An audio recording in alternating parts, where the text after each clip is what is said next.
Hello my friends, welcome again to my video channel. Today we continue our work on the prototype of the high voltage power supply, and hopefully we can finalize this work. A lot of work has to be done. Let's start. Meanwhile, I've done some paperwork, which is always necessary before doing such a project. The schematic is, I think, finalized by 95% or a little bit more, not 100%. Maybe some components have to be changed in their values. I'm not sure. This is the main part. We discussed it. Not necessary to do it again. This is the overcurrent protection. The most important work was the generation of the layout. It's on a board 160 millimeter times 10 millimeter, 160 millimeter times 10 millimeter. It's a standard dimension for such PCBs. I need some big filter caps. By the way, I did a small error in the design of the filter caps, which are here in the input. I've chosen for my tests 100 microfarad in series. That reduces the total filter capacity to 50 microfarad, which is not sufficient for this purpose. And I said I have the feeling that the transformer is a little bit weak. Maybe there was a little bit big ripple on the voltage here, and this caused a drop of the output voltage. I measured this with a voltmeter, but a voltmeter only measures some linear values or so, medium values. I'm not sure. I've chosen now a bigger capacitors, 470 microfarad in series, so we have totally 235 microfarad. These caps are a little bit bigger, but it's no problem. They will fit onto the board. These two caps here. Here we have the high voltage part, and you can see here rather nice on this board layout. This is a isolation between these two optocouplers. Here, and here. So we have here an isolation, which is for the secondary part, for the overcurrent protection, which is grounded always. And we have here a good isolation. Also, I created here a special layout for this transistor. It's a transistor for the control of the output transistors. They are not on the board, of course. They are on the heatsink. I moved this pin up here to have also here a good isolation between these pins. This is necessary because there maybe is also a voltage drop of 400 volt between the drain and gate and source, depending on the output voltage. Also here is some isolation necessary. You see, I added some distance. Maybe I have to shift it a little bit, but in general there's enough isolation now on the board. We should consider that a voltage of 400 volt or more attracts some dust, and over the years it may happen that the isolation of the board is getting worse, and so we could have a not sufficient creepage distance. Maybe I will also add some slots on the board to increase the isolation, some slots into the board. Okay, but let's start now with the overcurrent protection. I've added here the first sockets, and then I will add further components. The first part is installed. This is the overcurrent protection, the circuit we discussed. I installed this circuit first to check it, because up to now it only works theoretically. I don't see any reason why it should work in practice, but anyhow I will check it first. Power supply and the connections to the optocouplers. Power supply, two optocouplers, the operational amplifier. Here we will have later the high voltage part, which is isolated by the two optocouplers on the rear side. You can see here the isolation. I removed all pads. I did it with the soldering iron. It's rather easy to hold the soldering iron for some seconds on the pads, and then they lose their mechanical contact to the board here. So I could remove them. This is the isolation. This part here will be later grounded, connected to the chassis and to the protective earth. This part is the overcurrent protection again, and here we have the high voltage part which is floating in relation to this.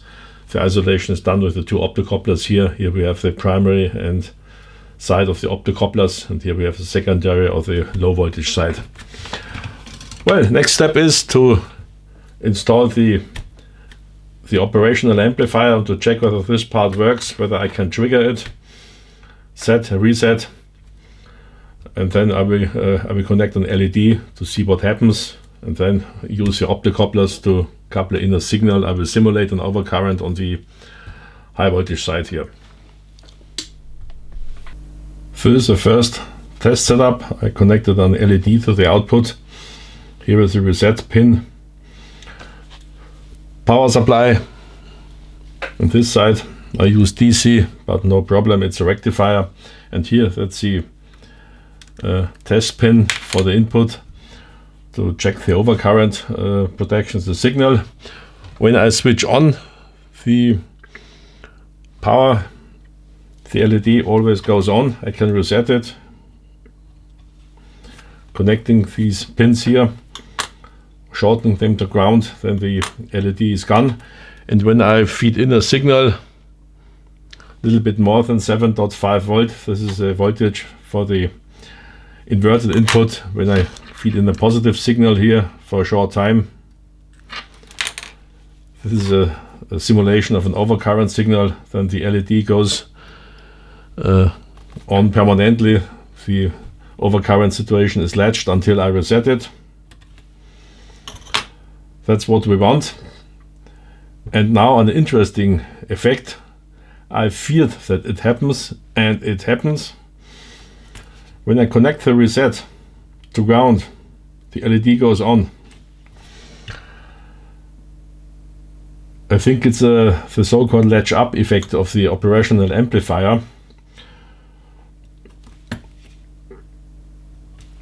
The problem is I have no negative supply for it.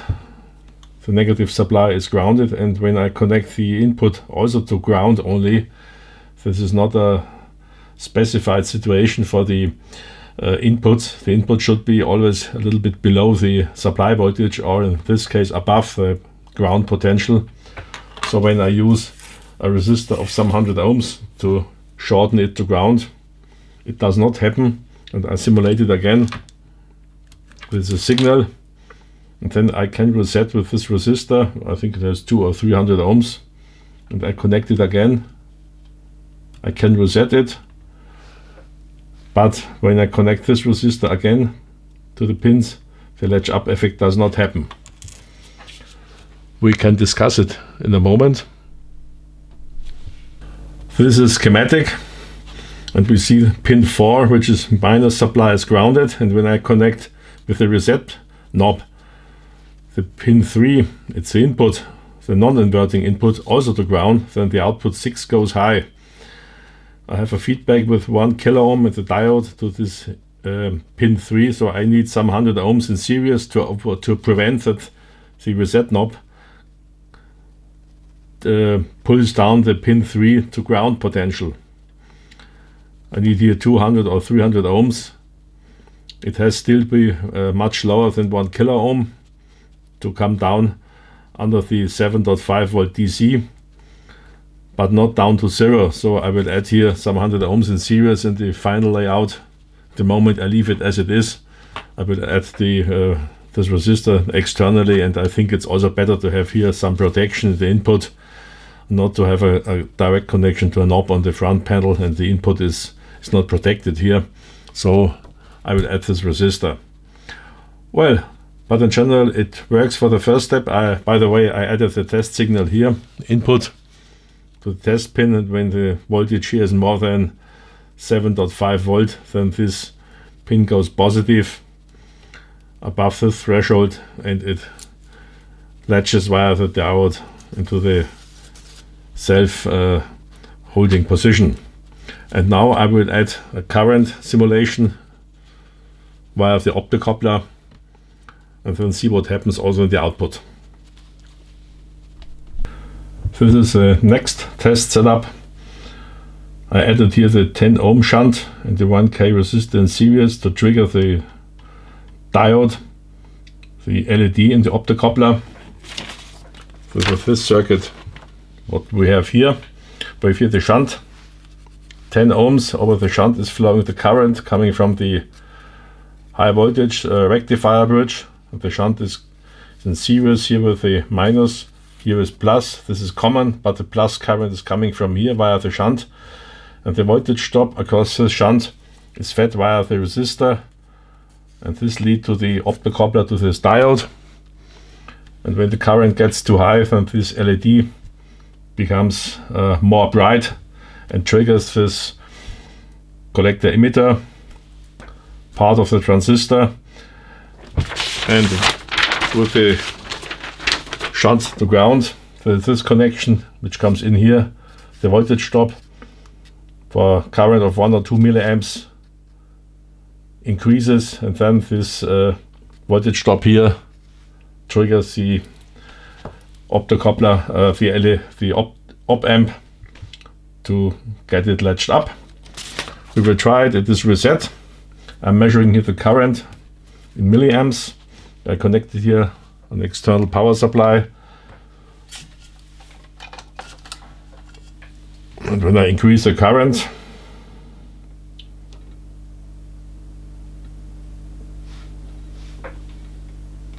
nothing happens. The operator is too stupid. Wrong connection. I need the milliamp.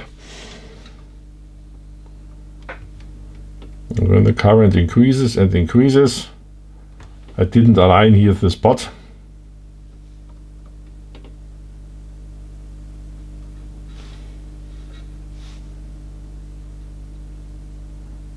(200 milliamps). Okay, 288. And then the circuit was triggered.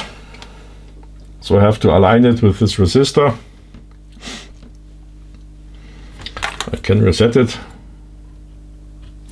And now going to align it. But this is in the moment not the topic.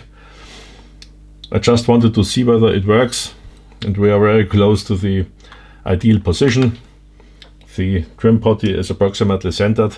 So this part here also works, and then I will check the other optocoupler in this direction, whether it gets conductive parallel to the LED to trigger or to set down the output voltage.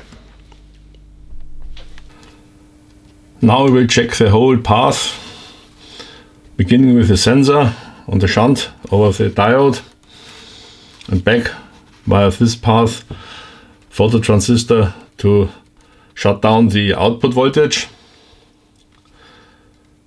This is done by checking the pins 4 and 5 with an ohm meter.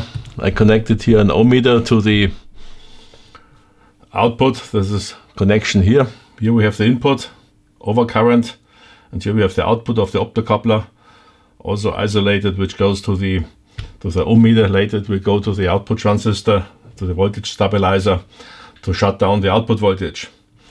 Current measured again, and we see when I increase the current above 200 milliamps, adjusted the pot here to 200 milliamps, a little bit more, this LED will get lit, and also the ohm meter will show. Now we have infinite resistance, 2K, this is infinite, and 0 is here. So let's start it. You can see the ammeter. This is the ammeter. Now I increase the current, or I switch off the light. Let's be like this. 133. And one moment the LED will be lit. And we have seen also the ohm meter reacted. Now we have nearly 0 ohm. When I go down with the current is 0 again. This is latched up. LED is latched up, and when I reset it, the output voltage would appear again, as long as we have no overcurrent condition. So it will be again in a stable and safe operation. The overcurrent protection is checked now, and then we can continue our work here on this high voltage part. Here we have the first realization of the first part of the high voltage section. The rectifier diodes, leader resistors, the electrolytic caps are not installed yet. I have the shunt in place and the feedback to the COM2 where the meter is connected. And in the moment I have a direct wire from here, from this pin to this pin to the shunt. So I simulate a short circuit. So it's the same as we would have this high voltage part operating and have a big load here on the output. And when I increase the current flowing through the shunt, I'm measuring the input current, which is fed into the rectifier diodes. Then we see that at a current of 200 milliamps, the instrument is indicating, and the trim pot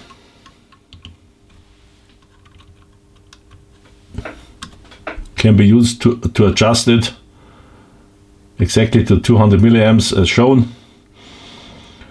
When I reduce it down to 100 milliamps, okay, that is right. For currents above 250 milliamps, I have a small discrepancy between the indication here and the real current. This is due to the protection diodes over the shunt. There are some protective diodes, 4 in series, which are there to prevent any over voltage here when you have a short circuit condition. The short circuit current may be for a short time 15 amps or so when the fully charged capacitors are discharged here. And to prevent any damage for the optocoupler and also for the instrument, there are 4 diodes in parallel. And beginning with a current of 300 milliamps, we have here a voltage of 3 volt. So a part of the fed-in current is bypassing the shunt, and therefore the current in the shunt is less. And then we have a wrong indication when I go up to 300 milliamps totally. Then we have an error here, but this is not the error of the instrument. This is simply the error of the bypass diodes. But it's not relevant. The maximum current is 200 milliamps, and that can be aligned very precise. And then we are here on the right side. The next part, which is realized now, is a negative supply for the negative auxiliary voltages for the regulator, for the voltage regulator, and for the C- output, rectifier, cap, Zener diodes, additional caps here, and Zener diodes. So we have here voltages. 100 volt AC is input voltage specified, so we have here minus 140 volt DC. The stabilized to minus 124 volt DC for the C- output. And the other voltages here are minus 74 DC and minus 12 volt DC for the stabilizing circuit. I have applied the 100 volt AC, and now I will check the voltages here to see whether they are okay. First I measure the input voltage, should be 100 volt AC. It is 100 volt AC. Now I can check the DC voltages. The first is the C- voltage. The input voltage is 136, 137. That's 100 volt rectified and some losses in the bridge rectifier and a little bit of ripple maybe. The voltage here is 128 volt. Should be 124 volt. That's okay. This diode here we have nothing. We have here 63. We have 2 Zener diodes. Each has a 62 volt. Again, they're 120 volt, and here we have the stabilized 12 volt, minus 12 volt, and this other one here is the stabilized, also minus 12 volt. Sorry, this one would be minus 75. 76 should be 77, 74, sorry, 74, and we have 76. That's okay. So the negative voltages are all okay, which I expected here. This one is okay, this one is okay, and this one is okay. The rectifier also works. So I think we can accept it. The next step is the wiring of the 4 transistors on the heatsink. With the protective diodes, I swapped the ZPY to ZPD because the ZPD has a much less drawn current below the threshold.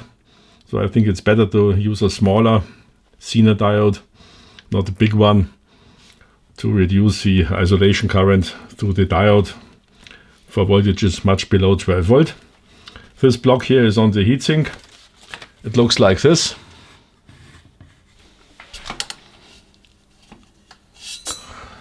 We have a plastic acrylic cover, drilled 4 holes in it.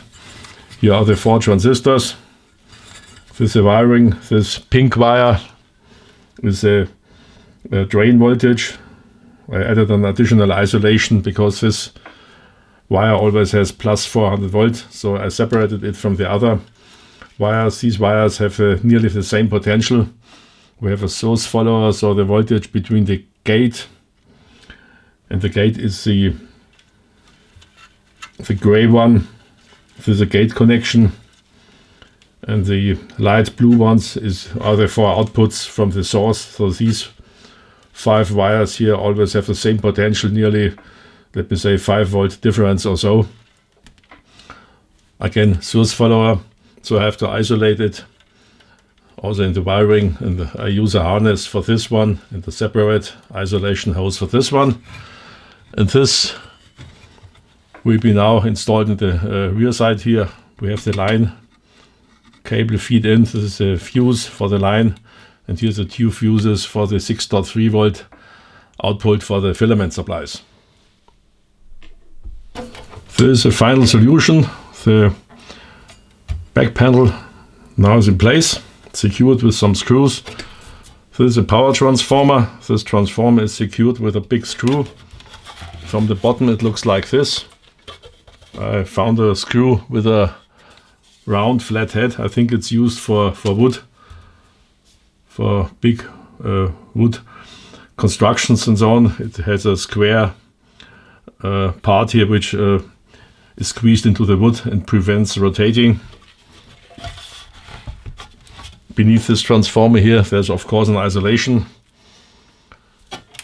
and the PCB will be installed here. We have here 3 holes, same 3 holes as here, will be installed this way. And there's enough space for the big electrolytics. The 2 electrolytics here are rather big ones, but they have enough space now. 470 microfarad, 450 volt. They fit into these 2 holes.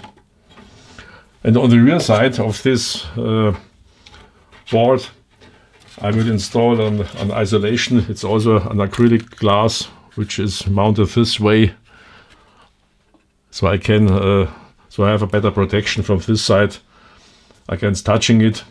Okay, it does not prevent all possible faults and problems, but it's better than nothing.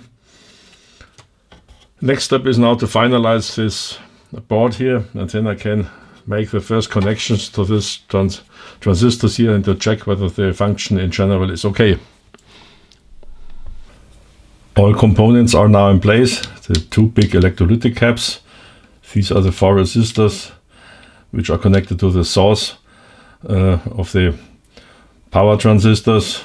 There's a voltage regulator transistor, pots for the setting of the tuning range, trim pots for the meter.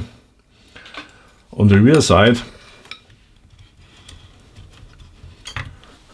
you can see it here a little bit better. There are isolations. This is the overcurrent protection from here to here, and from here to here we have the optocouplers with the isolation area. Also for the output for the B+, this is a B+. These are the 4 resistors coming from the transistors. There are no big voltage differences, so I didn't remove these pads. But in other regions also where we have the 2 big electrolytic caps, I made some more isolation. Here also in this range where the transistor is, with a drain connection which goes up to the resistors which are here and control the output transistors. These are source and gate, so we also have here a rather high voltage drop up to 400 volt. Here we have the minus 120 volt. It's always a good idea to remove some of these pads to prevent any flashover. Now I will check it again with the ohm meter whether everything is correct, compare it again with the circuit, and then I will bring it into the case and fire it up. The prototype, the first prototype, is ready now. I only did the essential wiring which is needed to check the high voltage generation. This part here is connected to the transistors on the heatsink. The heatsink is grounded, of course. This is a protective earth for the whole chassis. It's connected. The instruments are connected in one position. I cannot switch the range here. I only in the moment wired the B plus pot. The C minus pot below this pot is not connected. I want to check the operation of the 400 volt supply. The meters are connected. As I said, the output here. This is the filament connection. It is not connected at the moment. We have here the wires. They are isolated. These are the two fuses for the two 6.3 volt filament supplies. They are not connected. This is the primary fuse on the primary side, on the line side. It is. And now I can switch it on, but we will have a big surprise, and I will show you. The power supply is connected to the variac with isolation transformer. When I switched it on, increase slowly the input voltage and also the output voltage. Suddenly this resistor here, it's the series resistor for the 4 transistors in the output circuit. This R22 with 10K, which feeds the 4 gate connections. There's absolutely no current flowing. This transistor gave signs of smoke. And now I know why. We have the problem. We have now 400 volt output, a little bit more, but the indication here is not stable. And when I reduce the output voltage, you see what happens. By the way, I added here another 100K in series. That's the construction with the alligator clips. And when I reduce the voltage further, we have sign of instability, which is very heavy. And when I go down to 0,